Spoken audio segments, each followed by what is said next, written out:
वैसे 25 कंट्री हमारा initial plan था, बट अभी जो मैंने आइटनरी बनाई है भाई उस हिसाब से मेरे को लग रहा है 29 से 30 कंट्रीज हो जाएगी। तो 4-5 कंट्रीज एक्स्ट्रा हमने बीच बीच में बढ़ा ली है। बाकी लगेज वगैरह सब कुछ लोड हो चुका है भाई, निकलने के लिए रेडी है। ये पेड पार्किंग थी, 5 यूरो पर नाइट पे करे, हालांकि थे यहाँ के 10 यूरो पर नाइट, बट हमारा हॉस्टल साथ में ही था तो हॉस्टल वालों के लिए 5 यूरो का डिस्काउंट था। बाकी फिलहाल गाड़ी अभी यहीं छोड़ के जा रहे हैं भाई खाना खाने के लिए, क्योंकि गाड़ी लेकर जाएंगे वहाँ पे पार्किंग मिलेगी नहीं मिलेगी, और मिलेगी तो पैसे पे करने पड़ेंगे। उससे अच्छा जब पे कर ही रखे तो फ्री फंड का यहीं खड़ी रहने देते हैं और खाना वाना खा के फिर यहीं से निकल लेंगे अपना। यहाँ देखो भाई 2-2 ऑडी लाइन से खड़ी है, इधर भी देख लो भाई, महंगी महंगी बातचीत है यहाँ पे। मर्सिडीज, BMW, ऑडी तो ऐसे नॉर्मल है। इंडिया में जैसे वैगनआर दिखती है ना भाई, यहाँ पे BMW दिखती है, क्योंकि जर्मनी पास ही है। यहीं पे भाई एक पूरा ऐसे गेमिंग जोन था, बट मैं जा नहीं पाया क्योंकि एक ही दिन के लिए थे हम कोसोवो में। ये था भाई हमारा होटल या हॉस्टल आप कह सकते हो, ODA। हमने तो प्राइवेट रूम लिया था, बट इंडिया का झंडा नहीं लगा रखा भाई इन्होंने। इंडिया क्योंकि कोसोवो को रिकॉग्नाइज ही नहीं करता as an independent country. But entry के टाइम पे हमें कोई दिक्कत नहीं हुई थी भाई, आराम से वीजा ऑफिसर ने जो है वो स्टैंप वैम्प मार के हमें भेज दिया था। ये जितनी भी हम नॉन शेंगन कंट्रीज घूम रहे हैं ना, बिल्कुल छोटी छोटी सी है। एक दिन में लिटरली जो हम सिटी जाते कवर हो सकती है, तो इसलिए एक्स्ट्रा रुकने का फायदा नहीं होता, क्योंकि एक कंट्री से दूसरी कंट्री का रास्ता 1.5-2 घंटे का होता है, मैक्स टू मैक्स 2.5 घंटे का होता है। दूसरी चीज यहाँ पे सनसेट भी भाई 8:30-9 बजे होता है रात को, तो इसलिए हमारे पास ना काफी टाइम होता है सेम डे ट्रैवल करना एंड सेम डे घूमना। जिस भी कंट्री का ट्रैवल टाइम 4 घंटे के आसपास का है ना, वहाँ पर हम एक दिन एक्स्ट्रा रुकते हैं। जैसे आज हम एक नई कंट्री जा रहे हैं जिसका नाम है अल्बेनिया, एंड यहाँ से टोटल 4 घंटे लगने हैं, तो इसलिए हम आज तो रुकेंगे वहाँ पे, लेकिन कल का दिन भी स्टे करेंगे। अब ये प्रिस्टीना सिटी ले लो भाई, कितनी जरा सी थी, 2 घंटे में कल मैं घूम लिया। 2-3 ही मेन स्पॉट्स थे, हालांकि बारिश बहुत आ रही थी कल, तो इसलिए इतना जगह नहीं जा पाया, बट हो गया काम। एंड पूरे यूरोप में भाई इस तरह की डबल वाली बसें चलती है, जोड़ रखी होती है एक के पीछे एक।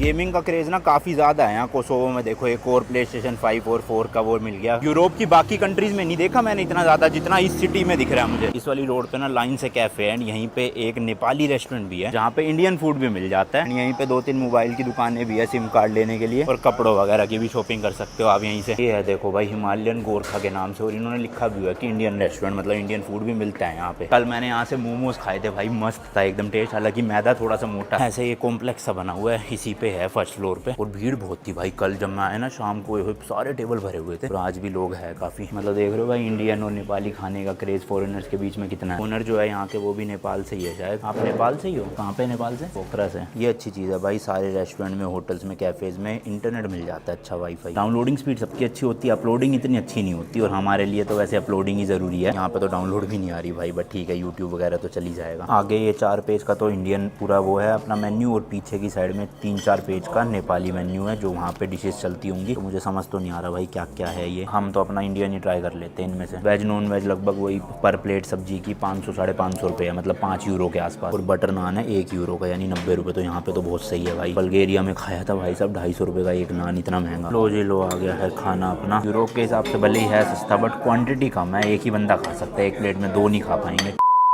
टोटल भाई 18 यूरोज का बिल आया 2 लोगों का, 1800 रुपीज़। तो ठीक है, 900 रुपये पर बंदा, और क्या चाहिए। एंड टेस्ट भी अच्छा था भाई यूरोप के हिसाब से देखा जाए तो। कल अपने को भाई पोस्ट कार्ड नहीं मिला था यहाँ का, तो एक सोवेनियर शॉप है, होपफुली यहाँ पे मिल जाएगा। एंड अच्छी सी फ्रिज मैग्नेट भी ले लेंगे इस कंट्री की। पोस्ट कार्ड तो मिल गया, चलो घुसते ही। न्यू बोर्न के काफ़ी फेमस है यहाँ पे, बट ये अच्छा लग रहा है, तो ये 2 ले लिए भाई। और ये सही लग रहा है भाई, बट इसमें प्रिस्टीना लिखा हुआ है, कोसोवो नहीं लिखा हुआ, पता नहीं। टोटल 3.5 यूरो का आया है। यहाँ पर भी मदर टेरेसा की ना आपको काफ़ी जगह पे स्टैचूज वगैरह देखने को मिलेंगे, और एक कैथेड्रल है यहाँ पे, जो कल मैं जा नहीं पाया था बारिश की वजह से।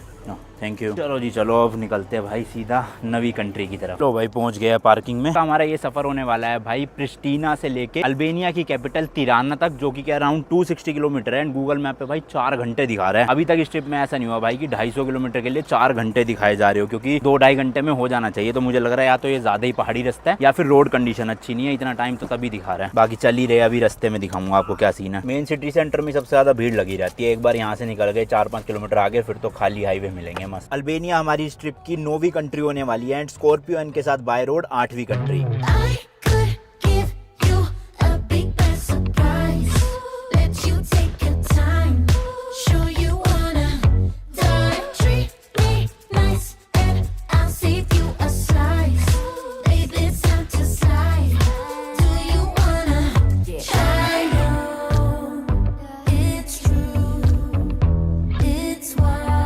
अल्बेनिया का बॉर्डर भाई 32 किलोमीटर रह गया है और हम क्रॉस कर रहे हैं ये सिलमानी मोरिनी करके सिटी है। यहाँ से ये सिटी अल्बेनिया में पड़ती है बट बिल्कुल बॉर्डर पे ही है। यहाँ तक रास्ता भाई बिल्कुल प्रॉपर हाईवे बने हुए थे और आगे भी 30 किलोमीटर का हाईवे ही है। बट आप देखोगे ना अल्बेनिया क्रॉस करने के बाद जो है ना वो काफी टेढ़े मेढ़े रास्ते है, तो लग रहा है पूरा पहाड़ी इलाका है, इसलिए टाइम दिखा रहा है इतना ज्यादा। वरना जो बचा हुआ 195 किलोमीटर है ना भाई 1.5 घंटा लगता मैक्स टू मैक्स इस हिसाब से अगर हाईवे हो। कोसोवो में तो हमारी वो यूरोप वाली सिम चली नहीं थी, इसलिए मैंने कोसोवो की एक अलग से सिम खरीद ली थी एयरलो वाली ऐप से। लेकिन अब जैसी बॉर्डर के पास पहुंचेंगे भाई वापस से सिम चालू हो जाएगी, क्योंकि अल्बेनिया हमारी उन कंट्रीज में से कवर होती है जो हमने सिम ली है। अराउंड 39 कंट्रीज में चलेगी वो सिम। कुछ इस तरह की ऐप है, जिस भी कंट्री आप विजिट कर रहे हो ना भाई घर बैठे बैठे सिम कार्ड खरीद सकते हो उस कंट्री की। जैसे आप उस कंट्री में पहुंच जाओगे सिम कार्ड अपने आप एक्टिवेट हो जाएगी। तो बड़ी सही ऐप है भाई, हालांकि थोड़ी सी महंगी रहती है बट वो दिक्कत नहीं होती फिर बिना सिम के। एंड अगर आप मेरा ये वाला कूपन कोड यूज करोगे ना तो भाई आपको फ्री में $3 मिल जाएंगे। लिंक मैंने नीचे डिस्क्रिप्शन में दे रखा है, वहां से भी आप सीधा कर सकते हो डाउनलोड, या फिर ये कूपन कोड यूज कर लेना। हमारी लास्ट चारों कंट्री ना लैंडलॉक्ड कंट्रीज थी, मतलब कहीं पे भी समुद्र या बीचेस नहीं थे। लेकिन अल्बेनिया भाई ऐसा नहीं है, अल्बेनिया में आपको समुद्र मिलेगा और बीचेस भी मिलेंगे। मत ये देखो यहाँ पे किनारे पे है बिल्कुल अल्बेनिया और ये रहा पूरा पानी ही पानी। जबकि ये वाली जो 4 कंट्रीज थी ये पूरी की पूरी भाई आसपास दूसरी कंट्रीज से ही लैंड बॉर्डर शेयर करती थी। कोसोवो में हमने झंडा नहीं फहराया था, तो अभी जगह देख के फहरा लेंगे और साथ ही साथ पेट्रोल पंप पे भी रोकना है क्योंकि डीजल डलवाएंगे यहाँ पर एक बार। सामने भी ये जो पहाड़ देख रहे हो आप सारे के सारे अल्बेनिया के ही है, तो देख रहे हो प्रॉपर हिल स्टेशन ही है एक तरह से। लो भाई मिल गई है पार्किंग, वही हाईवे के साइडों में बनी होती है। एंड ये वॉशरूम भी बना होता है यहीं पे, यहीं लगाते हैं और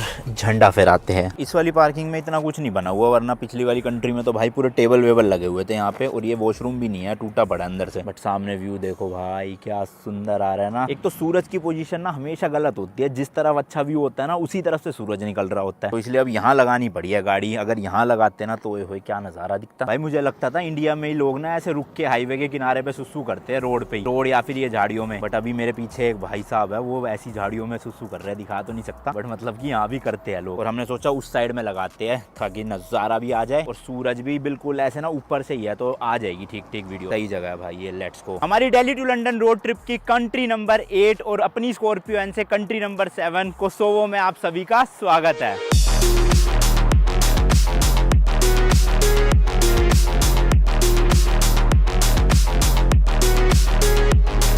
चलो भाई यहाँ पे तो डन, अब अल्बेनिया में लहराएंगे। और ये जो हमारे हॉस्टल के ओनर थे उन्होंने इतनी सारी टॉफियाँ दे दी यहाँ की। बाकी भाई बॉर्डर आने ही वाला है, 11 किलोमीटर रह गया है। पेट्रोल पंप पता नहीं मिलेगा या नहीं मिलेगा। वैसे मेरा एम है कि हर एक कंट्री में जाके भाई अपनी स्कॉर्पियो एन में डीजल डलवाया जाए, प्लस आपको भी रेट बता दिया जाए कहाँ पे कितने का मिल रहा है ना। रेट तो वैसे मैंने कल वाली वीडियो में बता दिया था, अराउंड 1.3 यूरोस का मिल रहा है यहाँ पे, यानी कि 130 रुपए लीटर डीजल। अब डलवा पाएंगे या नहीं वो देखते हैं, चलो।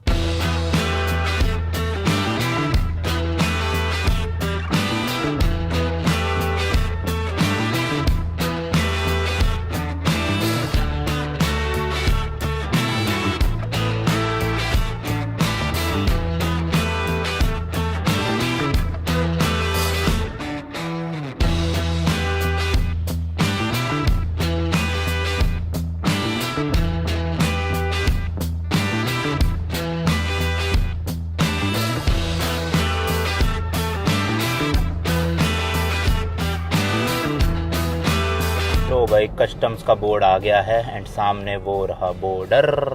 Let's go.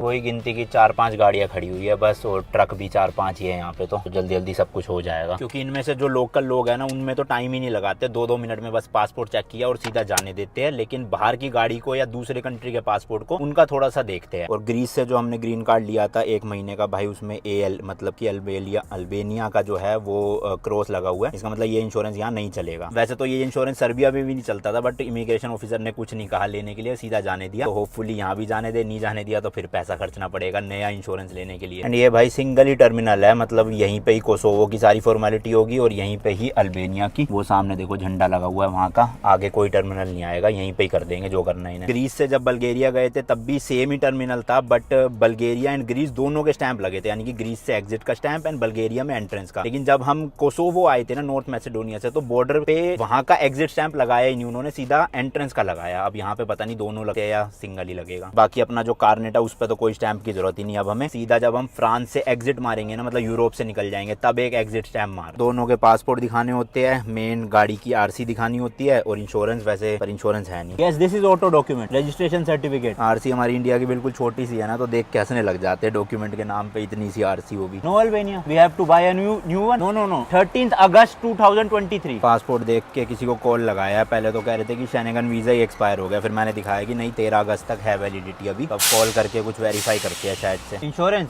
Okay, and how much? 50 euros for one day. Okay. Go. Don't tell anyone. Only let me go. Huh? Okay. Thank you. Bye. Wait. Stamp done? No stamp. Okay.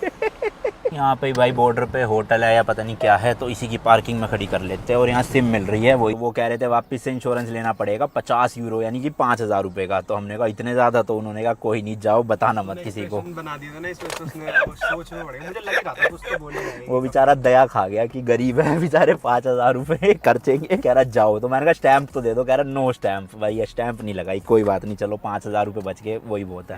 No, we already have a SIM card. Thank you.